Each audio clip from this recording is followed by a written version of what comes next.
Europe 1, Pascal Praud. De 11h à 13h sur Europe 1, passez-vous votre temps à filmer tous les événements que vous vivez. On en parle avec vous au 01 80 20 39 21. Et nous sommes avec qui ? Nous sommes avec Marie-Agnès ? Oui, bonjour Pascal. Bonjour Marie-Agnès. Très bonne année à vous Pascal, Et très bonne santé surtout. je suis d'accord avec vous, la santé c'est le plus important. Après le reste, on s'en sort toujours si on a de la volonté. Je partage aussi votre avis. Bon, c'est souvent générationnel, forcément, ceux qui vivent sans smartphone ou ceux qui vivent l'événement avec smartphone. Est-ce que je peux vous demander votre âge, Marie-Agnès ? Alors je vais vous dire, cher Pascal, j'ai eu 76 ans hier. Donc vous savez profiter de la vie sans passer par un smartphone. Absolument, sans passer par ces espèces d'engins. Qui Voilà. sont utiles Alors, moi, en même temps, qui sont c'est utile, mais je vais vous dire, mais comment et on même faisait avant ? indispensables. Oui, mais comment on faisait avant ? Oui, mais alors ça, pardonnez-moi, Alors- si vous me permettez, cette question n'a pas trop de sens parce que avant personne n'en avait.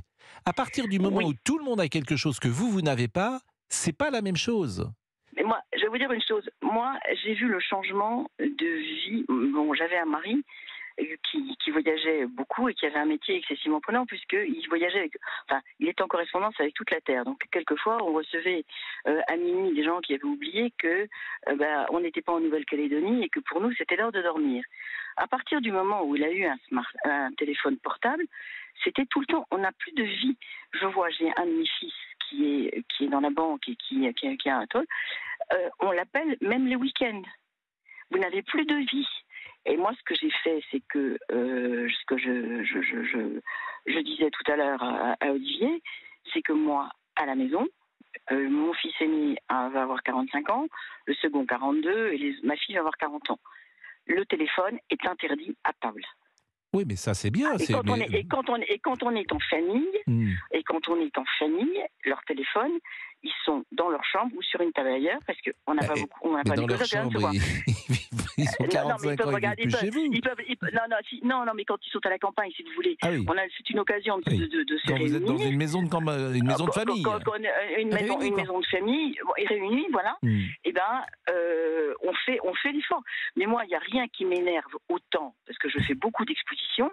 Vous avez les gens qui sont avec leur portable devant les tableaux, qui prennent une photo et qui s'en vont. Ils ne regardent même pas. La dernière fois, c'était à l'exposition Modigliani. J'ai fait une réflexion une bonne fois. Je lui ai dit, écoutez, vous êtes là pourquoi ? Pour faire des photos pour dire j'y étais ou pour regarder en détail le peintre ? Alors elle m'a regardé en me disant, qu'est-ce que c'est que cette espèce de vieille chouette ? Non, mais en même temps, elle fait ce qu'elle veut. C'est toujours pareil. Elle fait ce qu'elle veut. Mais oui, mais attendez, ça ne vous gêne pas. Moi, ce qui peut m'étonner dans votre réaction, c'est que ça vous gêne pas. Ça vous gêne pas qu'elle photographie, elle fait ce qu'elle veut. Elle m'empêchait, parce qu'elle était là pour finir, et elle m'empêchait de voir le tableau en détail. Ah oui, ça c'est autre chose. Ouais. Hein ? Mais je me dis, mais quel plaisir ils ont, c'est pour se dire j'y étais. Là, quand vous êtes devant une œuvre, vous avancez, vous reculez, vous regardez surtout Modigliani, quoi, ou l'autre jour. Alors Van Gogh, n'en parlons pas. Hein. Ils étaient tous avec leur téléphone en l'air, surtout les Chinois et les Japonais. Et voilà. Moi, si vous voulez, le téléphone, là, cette espèce c'est une addiction. C'est comme une drogue. Mais c'est comme dans les concerts, toutes les personnes qui filment. D'ailleurs, il y a des artistes qui ont interdit le téléphone portable dans leurs concerts. Absolument, je suis désolée, je suis tout à fait d'accord avec vous. Et l'autre jour, la veille de Noël, on était en famille aller voir le spectacle du Roi Lion. Oui. Il est dit qu'il était interdit de filmer. Mais je sais, il y a quelqu'un qui a tenté, je peux vous dire qu'il y a un vigile qui est arrivé et qui a montré en disant de rentrer son smartphone. Mais au théâtre, c'est ce qui est dit avant la représentation. Mais exactement, vous en avez qui essayé de frauder. Au théâtre, non, parce que au théâtre, globalement, non, parce que c'est un public qui est très discipliné, le théâtre. C'est un public souvent, alors là encore, c'est un public qui a plus de 50 ans ou plus de 60 ans parfois. Je ne vais pas stigmatiser, je ne vais pas généraliser, mais c'est un public mieux élevé. Voilà, qu'est-ce que vous voulez que je dise ? C'est des gens, les gens de plus de 50 ans, souvent, ils sont mieux élevés que les gens de 20 ans. C'est comme ça, je m'en aperçois. Souvent, pas toujours, mais souvent. Mais pourquoi ? Parce que vous avez des parents qui ont fait des enfants rois. Oui. C'est l'éducation que vous avez donnée aussi. Oui. Je suppose que vous... moi, on me félicite parce que mes petits-fils de 11 ans, quand ils rentrent dans une boutique, ils disent bonjour, ils disent au revoir, ils disent merci. J'espère effectivement que mes enfants ne font pas ça, mais après, je suis pas toujours là avec eux, mais globalement, c'est vrai qu'elles ont quelques principes et quelques valeurs, et c'est plutôt bien. On va marquer une pause. Elles ont, Quel âge ont vos filles? elles ont 30, 29, 22 et 21. 23 et 22. Ouais, c'est. Non, mais c'est vrai qu'elles ont été encadrées, mais c'est aussi une chance d'encadrer ces enfants. Vous voyez ce que je veux dire?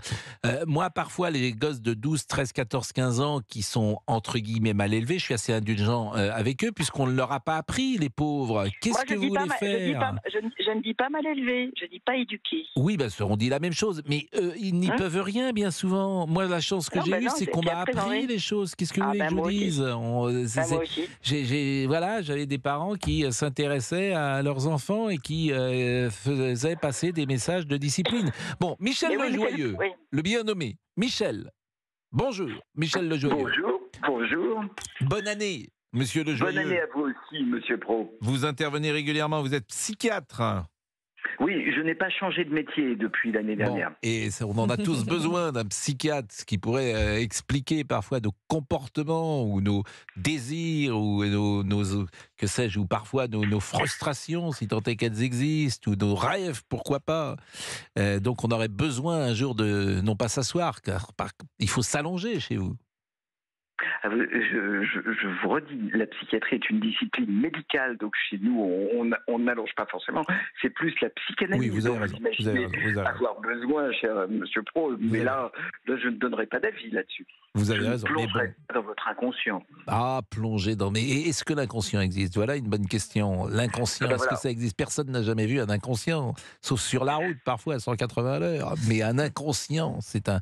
Et si l'inconscient n'existait pas, monsieur Lejoyeux? Juste un mot, monsieur Pro. Oui. Charcot, 1800 et quelques, décrit un truc qui s'appelle la suggestion post-hypnotique. C'est-à-dire, il met quelqu'un sous hypnose, il l'endort, il lui dit quand vous vous réveillerez, vous prendrez votre chapeau. C'était Charcot, c'était pas Freud, c'était bien avant. Le monsieur se réveille après sa séance d'hypnose et met son chapeau sur sa tête.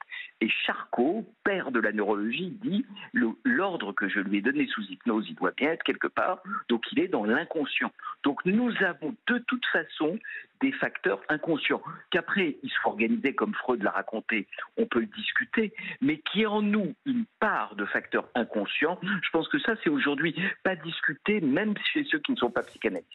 Alors, vous intervenez d'abord aujourd'hui parce que ça nous fait plaisir de vous avoir en début d'année, c'est toujours intéressant, les bonnes résolutions, mais cette affaire de smartphone, comment vous analysez, quel regard vous portez sur des gens qui le 31 décembre sont avec leur amoureux, leur amoureuse, leur famille, etc. et préfèrent filmer le moment qu'ils ne reverront sans doute jamais d'ailleurs sur leur smartphone, plutôt que d'embrasser leur compagne, ou plutôt même que de vivre sans ce smartphone, l'événement qu'ils vivent? Alors, si on veut être précis, je pense que sur cette histoire du 31 décembre, il y a surtout une envie de communiquer. C'est ce qu'on voit aussi dans les restaurants. On est très étonné que les gens prennent en photo leur plat avant de le goûter et le mettent sur les réseaux sociaux. C'est vraiment, là pour le coup, me paraît plus être une addiction à la sociabilité en ligne qu'au smartphone lui-même. Parce que effectivement, ils ne sont pas plus idiots, ceux qui l'ont fait savent bien qu'ils ne vont pas le regarder, mais ils vont immédiatement le transmettre. C'est le syndrome du j'y étais, quoi. Vous regardez-moi, j'y suis là en direct. Et vous trouvez ça bien ou pas bien? Si tant est, alors c'est une question qu'on ne devrait pas poser à un psy, évidemment, parce que cette question n'existe pas, mais est-ce que ça montre une bonne santé mentale? Est-ce qu'au contraire, et Géraldine va peut-être prolonger ma question. Est-ce que c'est un moyen pour les personnes de montrer qu'ils ont une super vie? Pour montrer aux autres, voilà, j'ai une super vie, pas toi. Parce qu'il est quand même dit que plus on passe de temps sur les réseaux sociaux, plus on devient dépressif. Parce que les gens ont des super vies sur les réseaux sociaux. Oui, en tout cas, j'ai une vie. Ce qui est compliqué, et c'est là où on n'est pas loin de l'addiction, c'est que ma vie n'existe que parce que j'en transmets. Comme dit Pascal Praud, qui visiblement a embrassé beaucoup de gens le 31 décembre, plus que pris des vidéos, la vie n'est pas dans le moment où on embrasse, mais elle est dans le moment où on raconte qu'on a embrassé. Ce qui est vraiment une sorte de vie par procuration et par obligation de communication. C'est complexe. Bon, c'est complexe, mais vous ne m'avez quand même pas dit si vous trouvez que c'est quelque chose que vous conseillez aux uns et aux autres, ou est-ce que vous conseillez au contraire de ne pas abuser de filmer la représentation, de filmer un match de foot, de filmer un événement et plutôt de le vivre? J'ai 2-3 choses à vous dire là-dessus. D'abord, il y a un scoop. C'est que tous les gens que vous avez vus sur les Champs-Élysées ne sont pas des malades mentaux. Je ne leur donne pas rendez-vous cet après-midi à ma consultation, sinon je vais avoir un peu trop de monde. Si on veut psychiatriser tous ceux qui ont fait ça, ça va être compliqué. On n'aura pas de quoi les accueillir à l'hôpital. Première chose. Deuxième chose, ça me semble une sorte de mal un peu inéluctable. Nous, ce que nous faisons en thérapie, c'est ce qu'on appelle de la thérapie par concurrence. Des gens qui sont beaucoup sur leur portable, on leur dit on va pas vous faire décrocher comme ça du portable, mais on va construire en parallèle des activités dans la vraie vie, de l'activité physique, des relations amoureuses, des relations, comme l'ont dit vos auditeurs très bien avant, qu'on sanctuarise et pour lesquelles on range le portable. Donc, ce qui me pose c'est sûr qu'il faut mieux ranger le portable dans des relations amoureuses de temps en temps, ou autrement on change de métier. C'est autre chose qu'on est en train de faire. C'est clair, j'aurais dû me méfier en disant ça. J'entends bien, je pense. Ou alors, il peut y avoir aussi des jeux qui peuvent exister entre des couples. Mais ce n'est pas l'objet de notre conversation pour le moment. Non, ce n'est pas l'objet. Donc c'est pour ça que je veux dire la psychanalyse n'est pas inutile. C'est pour ça que vous voulez parler de l'inconscient. Non, très sérieusement, on ne peut pas éviter ça. Je veux dire, quand il y a quelque chose d'inévitable, cette posture qui dirait vous êtes le 31 décembre ou début janvier devant l'Arc de Triomphe et vous ne sortez pas de portable, c'est pas évitable. Mais par contre, on peut espérer que notre vie ne se limite pas à ça. Vous voyez, et au fond, nous, ce que nous faisons en psychothérapie, c'est de rajouter des espaces-temps, des activités dans lesquelles effectivement le portable soit rangé. Mais c'est vrai qu'on est tous soumis au regard des autres, bien évidemment. Alors parfois c'est un seul regard, d'ailleurs, ça peut être un regard de sa bien-aimée. Parfois c'est un regard plus large. C'est un regard des amis ou d'une collectivité. Parfois, c'est encore un regard plus large, c'est-à-dire les vedettes de cinéma, les stars, ne sont sensibles ou n'aiment que des regards des inconnus, des anonymes. Et il y a aussi parfois des gens qui vivent sous un dernier regard, qui est le regard de ceux qui ne sont plus là, ou de ceux qui, par définition, ne sont pas visibles. Un dieu, pourquoi pas. Donc chacun est soumis au regard qu'il souhaite. Merci Monsieur Le Joyeux. Qu'est-ce qu'on peut vous souhaiter comme année ou comme désir, justement? Qu'est-ce qu'on peut souhaiter à un psychiatre? De revenir souvent chez vous, vous raconter la psychopathologie de la vie quotidienne. Vous voyez, on fera ça volontiers. Et vous souhaitez de continuer? Oui, effectivement, mais comme je le disais, dans nos métiers, c'est pas nous qui décidons. Hein. Soit on est viré, soit on meurt. Alors justement, les patrons sont en régie. Les patrons sont là. Madame Benquet est là, Constance Benquet est là, et on lui dit bonjour. On n'est pas viré, on reste. Bon, alors d'abord, bonne année, Madame Benquet, et alors Monsieur Donat Vidal-Revel qui s'ennuie dans son bureau régulièrement, donc il vient nous voir rendre visite. en régie. Et aujourd'hui, aujourd'hui, il a mis un beau costume parce que je pense qu'il a un déjeuner avec. Oui, je pense que c'est un homme qui met. Ah bon il est on à n'est pas invité, hein? On n'a pas été invité. Vous non, mais il a un déjeuner et quand il met une cravate, à mon avis, il y a du lourd dans le déjeuner. Monsieur Le Joyeux, faut mettre un. Qu'est-ce que vous pensez? Comment vous analysez? Comment le psychiatre que vous êtes analyse cela lorsqu'on met une cravate pour un homme important qui vient déjeuner? Ah oui, ça me paraît. Alors je vais m'autoriser à ne pas l'analyser en direct, mais comme vous me tendez une perche, je dis 2-3 petites résolutions qui sont utiles dans l'année. L'alcool, quand même, on le modère. Le tabac, c'est le bon moment, et je le vois dans mes consultations, pour décider d'arrêter. Et un critère pour tenir une résolution, elle est simple et on la tient tout de suite. Au bout de 2 jours où on n'a pas tenu sa résolution, on n'a plus aucune chance de la tenir vraiment. Je suis d'accord avec vous. Alors, sur l'alcool, la difficulté, c'est à quel moment vous considérez ou nous considérons que nous ne sommes plus dans une consommation modérée du vin? Très simple, 3 critères. La perte de contrôle, c'est-à-dire vous pensez que vous buvez un verre et en fait vous en avez bu 3, 4 et vous êtes ivre. Oui, enfin bon. Effectivement, vous pensez que vous avez bu qu'un verre alors que vous en avez bu 4. Là, faut consulter. Faut vraiment aller vous voir très rapidement, si vous me permettez. Deuxième critère, l'obligation. C'est complètement différent de boire parce qu'on a une occasion, parce que quelque chose de sympathique se ferait, mais les malades que je vois qui passent du plaisir à l'obligation. Je suis obligé tous les jours de boire un verre. Et troisième critère, l'existence de dommages, le foie qui souffre, la relation qui souffre, le travail qui souffre. Je suis d'accord avec vous, mais là, les 3 critères que vous avez donnés sont des critères bien avant cela. On peut être dépendant de l'alcool, hélas, sans avoir le foie qui souffre. Donc, j'attendais de vous que vous me disiez pas plus de 10 verres par semaine ou pas plus de 12 verres par semaine. J'aurais aimé quelque chose de plus concret. C'est moins de 10 verres, je crois. Voilà. Vous savez, la perte de contrôle, c'est vraiment très concret. Moi, si on fume une cigarette par jour, on n'est pas fumeur. Ça existe quasiment pas, les gens qui fument une cigarette par jour. Parce que la nicotine est programmée sur le cerveau pour justement déclencher... alors, si vous préférez 5 cigarettes par jour... 5, on est fumeur quand même. Là, on a une toxicité, en tout cas, de la nicotine dès 5 cigarettes par jour. Donc, il n'y a pas de bonne dose de nicotine. La bonne résolution pour 2024, c'est pas de nicotine. D'arrêter. Bon, vous entendez, Géraldine? Bon, il n'y a pas de bon... Je ne vois pas de quoi vous parlez. Bon, écoutez, merci beaucoup, monsieur de Joyeux. C'est toujours un psychiatre. C'est toujours un plaisir. Sympa. Et puis, n'hésitez pas si vous avez du temps libre, parce que là, j'ai quelques patients pour vous. Vous pouvez venir dans nos métiers. Et je peux vous donner comme ça quelques patients qui seront... Il vous regarde, monsieur Boubou. Non, vous regardez qui, là? Non, vous, je pense que non, vous êtes au contraire. Alors, vous êtes... Dites-moi. Inapte je crois, à beaucoup de choses, mais surtout à une psychanalyse. Je pense que non, ce n'est pas pour vous. Mais en revanche, j'aimerais que vous fassiez grandir cette page Facebook, surtout que nous avons la direction. Ne dites pas ça devant monsieur le directeur. Mais vous n'avez rien fait pendant les vacances de Noël. Mais vous avez mis Joyeux Noël sur la page Facebook. Mais arrêtez, vous auriez voulu faire quoi? Non, mais attendez. Non, mais il y a pas d'attente. Je quitte le studio. Non, vous ne pouvez pas faire ça. Joyeux Noël et puis mettez Joyeuse Pâques aussi. Non, moi j'attends de vous quelque chose un investissement. J'attends un engagement. Oh, écoutez, si je me prends des reproches à chaque fois, bon, on en est à combien? Non, mais pareil que tout à l'heure. 6400, c'est ça? 6400. Alors, moi, je vais m'en occuper de la page Facebook. Ah non.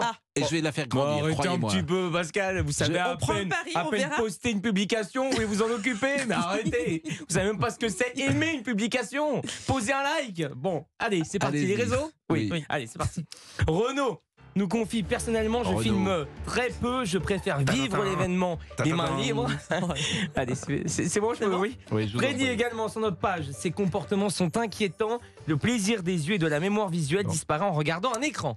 On n'a pas eu l'extrait de Jambier parce qu'il ne connaissait pas. Vous avez réussi à le retrouver ou pas, DJ Fab? Non, pas encore. Non, mais, lui, on lui dit rien. Ah, c'était pour aujourd'hui? Non, mais il a eu du temps pourtant. C'est sûr que monsieur Jambier, 45 rue de Polio. Bon, essayez de le regarder.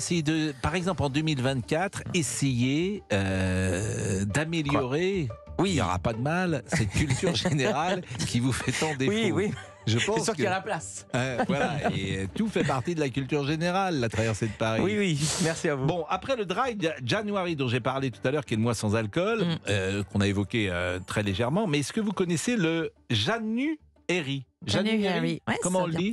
January. Ça vient de hairy, hair, cheveux en anglais. Moi Hairy, sans poil. C'est poilu. C'est-à-dire, c'est le défi qui invite les femmes à ne pas s'épiler, à ne plus se raser pendant le mois de janvier. Mais ça existe vraiment, ça, ou oui, c'est ça existe, bien sûr. Bah oui, pourquoi pas? Et pourquoi pas, en fait? On va avoir une esthéticienne en ligne pour nous en parler. C'est bon pour la peau de pas s'épiler. Une esthéticienne, c'est une esthéticienne qui souhaite que les poils poussent. C'est une drôle d'esthéticienne parce qu'elle va pas faire beaucoup de monde. C'est le principe. Oui, bien sûr. Donc elle, j'imagine, on va la voir en ligne dans quelques secondes. Exactement, juste après la pause. Ouais, ses clients la trouvent au poil, justement.